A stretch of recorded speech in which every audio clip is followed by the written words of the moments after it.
নমস্কাৰ আপোনালোক সকলোকে মোৰ চেনেলৰ অন্য এটা ভিডিঅ'লৈ স্বাগতম জনাইছোঁ। আশা কৰিছোঁ আপোনালোকৰ সকলোৰে ভাল। অৱশ্যে এই ভিডিঅ'টো আকৌ শাওণ মাহৰে দেই। খেতিনো কেনেদৰে কাম কৰিছিলে সেইবোৰকে অকণমান মই ভিডিঅ' কৰি ৰাখিছিলোঁ, সেইটোকে আজি আগবঢ়াম বুলি ভাবিছোঁ। আৰু এয়া পাপাই পথাৰত হাল বাবলৈ বুলি আহিছে, আৰু পাপা যিহেতু অকলে আহিছে সেইটো কাৰণে বাৰু ময়ো আহিলোঁ। আৰু এয়া চাওকচোন, চাৰিওফালে সেউজীয়া পৰিৱেশ, পুৰা বতাহ দি আছে। অৱশ্যে এনেকুৱা বতৰবোৰত আকৌ থাকি ভালো লাগে, কাৰণ মাছ মৰাই মাছ মাৰে, কঠীয়া ৰোৱাই কঠীয়া ৰোৱে, হাল বোৱাই হাল বায়। এনেকুৱা এটা পৰিৱেশত থাকিলে আৰু কি লাগে। মুঠতে আমাৰ ঘৰৰ সন্মুখৰ পথাৰবিলাকতো চাৰিওফালে ৰোৱনীয়ে ৰুইয়ে আছে। এইবাৰ কি হ'ল জানেনে, আমাৰ আকৌ আগফালৰ পথাৰবোৰত গোটেই পানী উঠিলে। একডৰা কঠীয়া আকৌ আমাৰ নষ্টই হৈ গ'ল। এডৰা বাৰু ইমান নষ্ট হ'বলৈ নাপালে, আৰু পানী হোৱা কাৰণেহে গম পালোঁ আমাৰ বোলে আগ পথাৰখনৰ নাম লাইব পথাৰ। আৰু গৰম বন্ধ যিহেতু হৈ আছিলে, আমাৰ ঘৰত আকৌ থাকিবলৈ বুলি সংগীতাও আহিছিলে।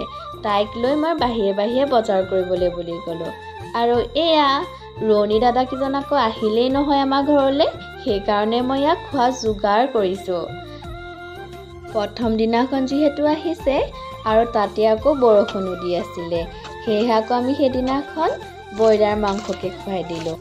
আপোনালোকে বাৰু ব্ৰইলাৰ মাংসৰ লগত ৰঙালাও দি খাইছেনে? এবাৰ ট্ৰাই কৰি চাবচোন, খাবলৈ যে বিৰাট টেষ্টি হয়।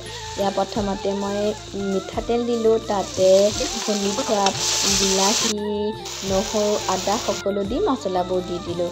আৰু তাৰপিছত মাংস দিলোঁ। মাংসখিনি ফ্ৰাই হোৱাৰ পাছতে মই দিলোঁ ৰঙালাও আলু টুকুৰাবোৰ।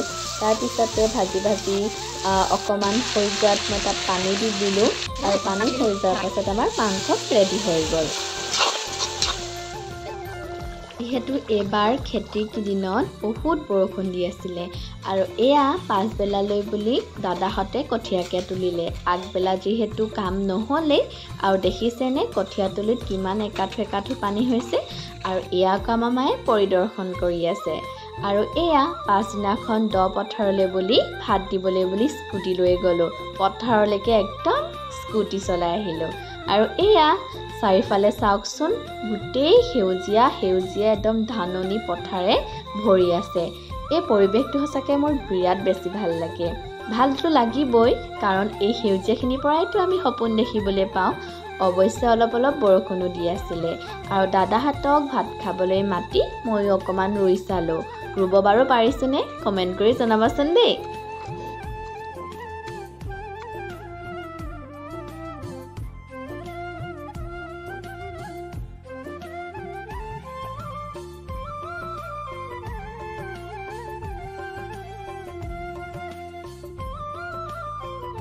এতিয়া আকৌ আমি পথাৰৰ পৰা আহি ডাইৰেক্ট ভাত ৰান্ধিবলৈকে লাগিলোঁ। যিহেতু দুপৰীয়া সাজটো খাব হ'লেই, ৰাতিপুৱা সাজে দি থৈ আহিছিলোঁ। আৰু এয়া মই দালিৰ লগতে ভাত কেৰেলা আলু দি পূৰা ধুনীয়াকৈ মছলা দি বনাই দিছিলোঁ। দেখাত বাৰু কেনেকুৱা লাগিছে। আৰু এয়া ৰাতিলৈ বুলি আকৌ ভাতৰ যোগাৰ। মুঠতে সেই খেতিৰ কেইদিন মুঠতে কাম আৰু কাম, ৰ'বলৈ মুঠতে সময় নাই। আৰু এয়া আকৌ বনাইছিলোঁ ৰাজহাঁহৰ মাংস। ৰেচিপিটো আকৌ দিবলৈ থাকিয়ে গ'ল। ৰাজহাঁহৰ মাংস বনাইছিলোঁ আকৌ ৰঙালাওৰ লগত, খাবলৈ বাৰু ভালেই হৈছিলে। এয়া আকৌ পথাৰৰ তৃতীয় দিনাখন। সেইদিনাখন যে পৰিৱেশটো ইমান ধুনীয়া আছিলে, ওপৰত নীলা আকাশ, তলত সেউজীয়া, মুঠতে কিবা সৰগত থকা নিচিনা লাগিছিলে, আৰু তাতে নিৰিবিলি বতাহো। আৰু এয়া তাৰ নেক্সট দিনাখন মই আমাৰ ওচৰৰ পথাৰখনত চাহ দিবলৈ বুলি গৈছিলোঁ। যিহেতু পাপা পথাৰত অকল দিনটো কামেই কৰি থাকে, সেইটো কাৰণে মই ভাবোঁ কি মই কাম কৰিব নোৱাৰিলেও পাপাক যদি চাহ তামোল দিয়াটো সহায় কৰি দিওঁ, তেতিয়া ধৰক মনটো ভাল লাগে, নহয় জানো। আৰু এয়া তাৰ নেক্সট দিনাখন আমাৰ লাইব পথাৰত পাপাহঁতে হাল বাই থাকোঁতে। আৰু ভাবিলোঁ ল'ৰা ছোৱালীৰনো কি পাৰ্থক্য, কামটো আমি চবেই অলপ শিকিব লাগে, নহয় জানো। সেইটো কাৰণে ভাবিলোঁ এইবাৰ বায়ে মই অকণমান চলাইয়ে চাওঁ। আৰু এয়া চাবচোন দেই মই কেনেদৰে চলাইছোঁ।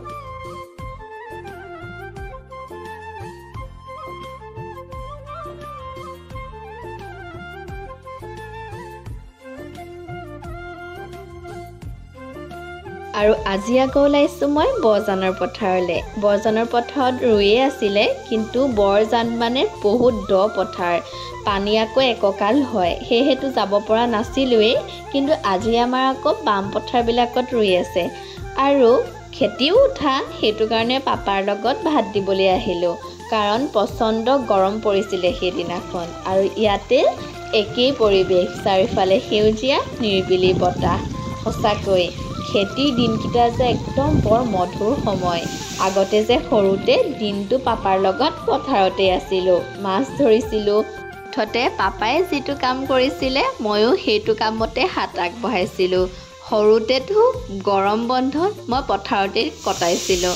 সঁচাকৈ সেই দিনবোৰ আমাৰ বিৰাট মধুৰ আছিলে। আকৌ সেই দিনবোৰলৈ ঘূৰি যাবলৈ লাগে। আৰু এনেদৰে আমাৰ ব্যস্ততাৰ মাজেৰে আমাৰ খেতি সামৰণি মাৰিলে।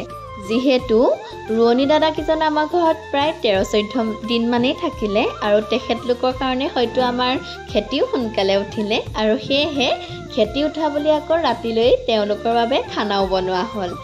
আশা কৰিছোঁ আপোনালোকে মোৰ ভিডিঅ'টো চাই ভাল পালে। আকৌ এটা নতুন ভিডিঅ'ৰ সৈতে লগ পাম।